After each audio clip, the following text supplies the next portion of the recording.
So, Claudia, I've seen this, I've talked about this before. There's so much false information out there. It's almost mind-boggling trying to get to the bottom of what the truth is. And we have some real guides that can help us in that matter. And some people are afraid that the real guides are not really who they claim to be. So could you tell us who the real guides really are and why they're here and how we can contact them and how they help us? Well, I can give you my opinion. The way a person decides what a truth is individual.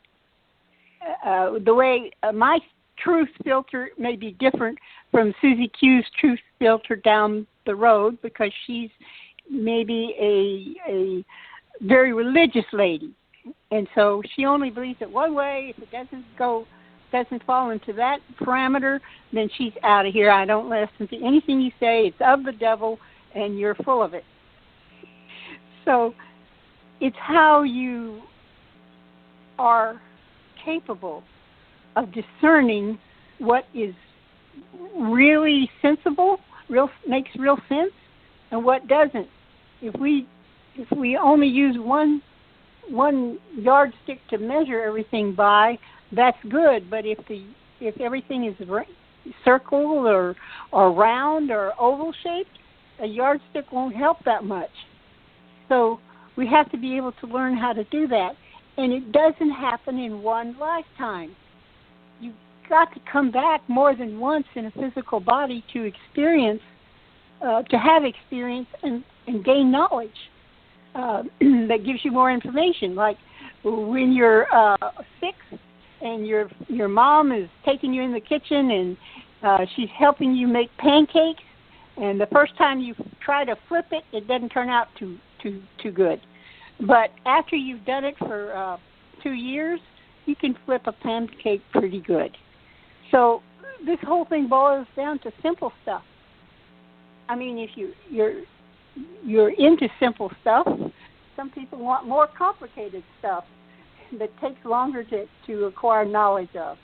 So that's the best way I can do to describe how to see the guides. There are those from the higher planes of existence that can look down upon us from their lofty position of awareness, not a physical, up 10 feet. No, it's not that. It's the amount of awareness they have of how the universe is functioning. If they can look down from their position and have compassion with us, they see us suffering, but they also are abide by the law of do not interfere in somebody else's choice. But they help us see more, have more insight into what's there. Sometimes a veil is pulled over our consciousness, and they put holes in it so more information can get through. Therefore, we can make a better choice. You kind of have to, meet a new, and not to say anything negative, but a used car salesman who's not on the up and up. Sometimes they can do something to a car and make it look like it runs real good, and you come back a month later and it's not running, and you say, what happened? Oh, somebody put sawdust in the gearbox. It's that sort of thing. Or like you see a scam on the internet, and on the news they're always telling you, if anybody calls and asks for your Social Security number and they say they're from the IRS, they don't do that. So that's a scam. So you have to be kind of smart enough to be able to understand what a scam is. And all humans start learning about scams when a baby tricks a parrot into giving them a toy they want. It's nothing unusual. It's the way life is on the planet Earth. But it just so happens to be the way it is on other planets. So we're not the only ones who've been scammed. Other people have been scammed. Well, the question I have, Claudia, is if the reptilians are the ones who started the religion, they got to have a purpose for their religion, and the only thing that makes sense to me is when you're party to their religion. They have all these different religions, but no matter what religion you're in, you wind up in countless and endless cycles of reincarnation. And one of the things I find interesting is one of the religions, like the Christian religion or whatever, or the Jewish religion, says that you live it's a one and done lifetime. You live one lifetime, and then you rest in the ground, and then on the last day you're resurrected, and you live gloriously forever after, with the God. But it doesn't make sense, because there are so many people that remember their past lives. So how would it be that if life is really the way they say, that every human being lives one lifetime and it's done? How come there's so many thousands and thousands of people that can actually remember their past lives if they didn't have a past life? How can that be? Okay. If the reptilian who appears as your God tells you that you only have one life and that is a lie, and you are told to believe it as truth, then you have to have several lifetimes, I think, in order to put the question out. Sometimes we may have to come back 1,000 times before we say, hey, we noticed this or we noticed that. It's kind of a difficult subject for a lot of people to handle, especially if they believe their God is the absolute truth above all truth. So you just wait. It's like when a kid goes to first grade or kindergarten or preschool, they learn how to notice the colors. Red, yellow, green, blue, the colors. And then they notice pastel colors. And then one day they're riding in the car with their parents, and at the end of a rainstorm, they see a rainbow with all the colors. And you go, oh, wow. Or maybe a high school kid does an experiment with a prism where you see all the colors. Then you learn about lasers and light bending light, and so on and so forth in science class in college. All of this is there, but you have to be comfortable or capable enough to entertain, to have an open mind, to look at something and judge what is real and what isn't real. And it takes more than one lifetime. Like sometimes kids in school who are not so good at math or spelling, they have to take the grade over again. Repeat second grade or repeat, high school or something. That's not unusual to us. So it follows that possibly having more than one lifetime means we have to repeat second grade because we didn't get it. And so as you go along in your journey of life, which may be more than one lifetime, you gather more information, and therefore you can make a better choice. And there's a note here that Henry Draper would like to ask a question. Oh, go ahead, Henry. Hi, thanks, Claudie. This is Henry. I'm having a lot of fun listening. Claudie, I appreciate your time. I was hoping you could share with us, you've been aware of a lot of extraterrestrials for a lot of your lifetime here. And I was hoping you could share how the new you has helped you see more, and how you, and like your experiences when you seeing the new you, how do they come about? You just kind of watch your awareness go where your focus is? Is it that simple? Or if you could share that with people, that'd be great. Yes. First of all, I've only been came into the new you presentation by Duane Hepner in the last 3 years.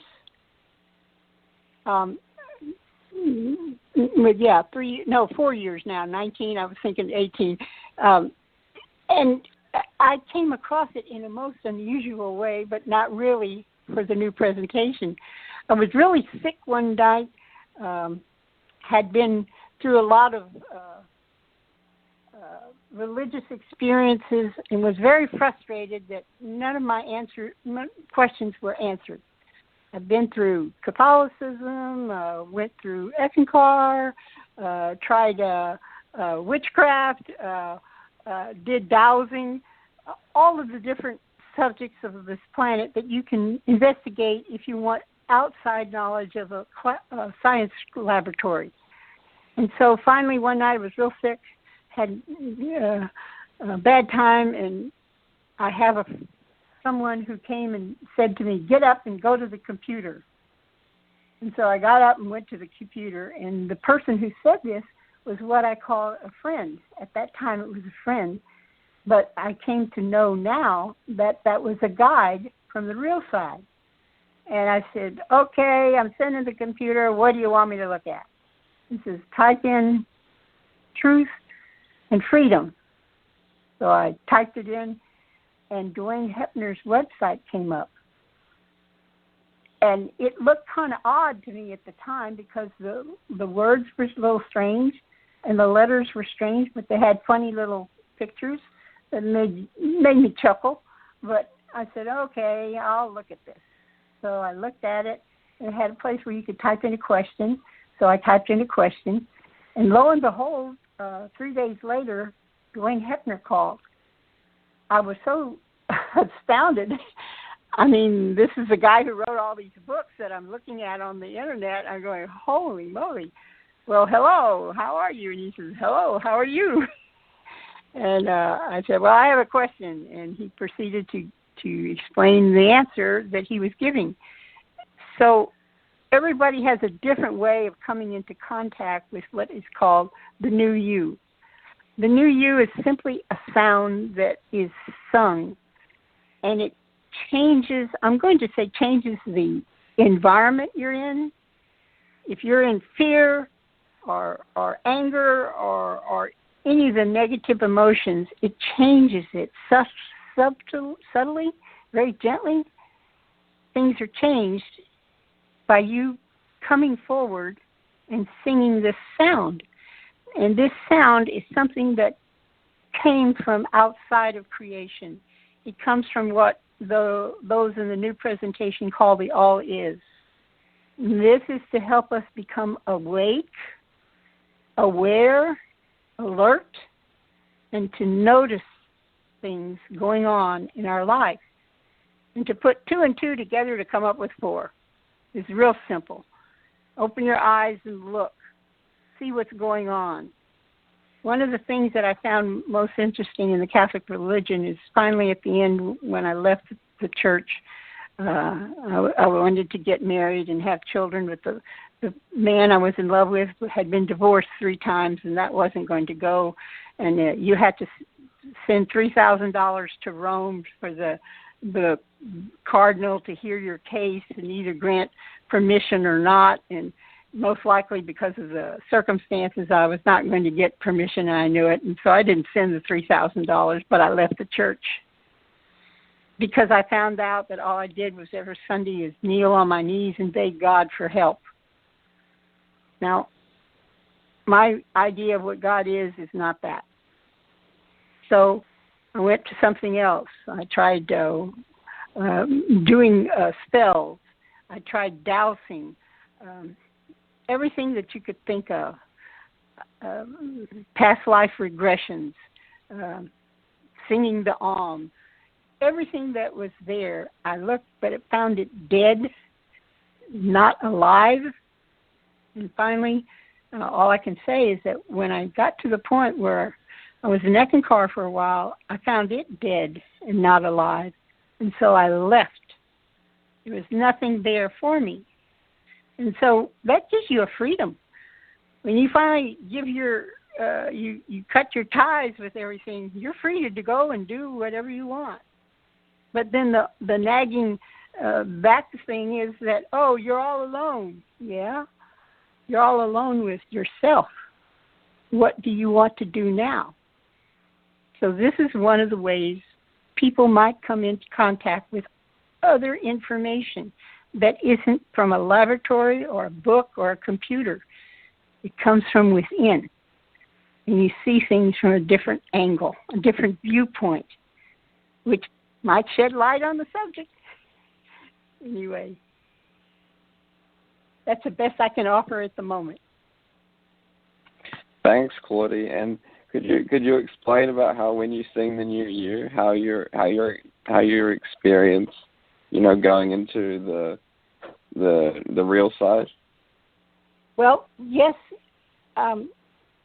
When I first started into the new presentation, I have ability to notice things that escape others. It started in my childhood. One of the things that I used to do or could do as a 7-year-old was tell my mother who was going to call next on the phone. And that was back in the 50s. And my mother was staunch Catholic. And every time I would say, Aunt Alice is going to call us, and a few minutes later the phone would ring, it would be Aunt Alice. My mother would give me a look, oh, quit doing that. That's devil's work. Okay. So then I would be able to say, oh, I know who's going to die next. Mrs. Smith down the road is real sick, but she's not going to get well. She's going to go meet Jesus. I would try that angle and approach. And I still got rebuffed by my parents. Stop that. Don't do that. You mustn't say that to anybody, not ever. And so after a while, I quit saying it. And then 60 years later, I run into Duane Hepner, and he says, oh, yeah, you're an empath. You're able to see on the other side. And I was so shocked. How did you know that? Oh, I just do. And he said, you can find out more by singing you. And he said, try it. See what you think. Ask a question. See if you get an answer. So naturally I did. And I tried it. And yes, I got an answer. And it was exactly the answer that I need that no one else would know, just me. And he explained the question I had perfectly. So I said, hey, this sounds like a good deal. I think I'm going to investigate further. Well, I've been investigating since I joined, and I haven't left, and I don't plan to leave because it's really good. And it gives you insights that you could not access any other way. I'm not real smart, just a grandmother, with a couple of grandkids living on Social Security and trying to survive. But I want to know more about life and why it is this way. And that's how I asked the question about what's the real story, what's the real side story of what's going on this planet. And that's where I got insights about the extraterrestrials. So I started researching extraterrestrials. I listened to David Wilcock and all the guides. I listened to Coast with George Noory. My brother used to listen at night when he was working the day, the night shift. So there are a lot of informational outlets available to people if they take the time to listen and learn and explore, investigate. You have to be courageous enough to step up and say, I'm going to check this out. I mean, if you're going to buy a refrigerator, you don't just buy the first one that you walk into the store. No, you kind of look around. Oh, this feature is on this one, and this feature is on that one. And I don't know which one I'm going to buy, but I'm going to see, oh, yeah, this guy is, big company, and this one's a little company. And so you do research, and it's fun because you learn stuff. That's my story. Well, thank you so much, Claudie. Thank you, Henry. I just wanted to, I appreciate it. That was fun. Thanks, Claudie. Yes. Claudie, you bring up the point, and Duane brings this up a lot.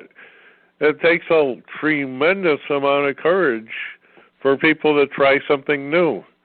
They get so locked into their belief system. If somebody comes along and says, hey, take the road off in that direction, they're afraid to go because they're so locked into what they already believe that, whatever it is they learn, come to believe, they figure that if I take that road, they're going to wind up in some sort of hellish situation for the rest of eternity, and they're afraid. But you don't grow unless you're willing to try it. And the worst that can happen to you is you die and you get reincarnated. So it doesn't really hurt to try something new, does it? No, it doesn't. I mean, if I go to the candy store, I want to try all the candies. I haven't decided which one I like, or the cupcake factory, or the cheesecake factory, or whatever. I like to go to smorgasbord restaurants because you can try everything. I want to taste it all. I don't want to just come through life and eat spaghetti and oatmeal for the rest of my life. I want to try some scrambled eggs and pancakes and waffles and blueberries and strawberries and everything. It goes on. The list is endless. Life is a very rich opportunity, even in the worst circumstances. I had an older brother who was mentally retarded and very ill, and our family had to devote their lives to keeping him alive. And it required a lot of energy, and I'm going to say care and love and concern. And yet he, at the age of 27, he passed away from his spleen enlargement. And the best he could do, my sister would work for years trying to get him to write his name. When he finally was able to write his name, we made a little cake and a party and congratulated him, because that was a tremendous effort. And he struggled so hard because I was born after him, and he would look at me and he'd say, why can Claudie run and I can't run? He was paralyzed from the waist down. Well, because, and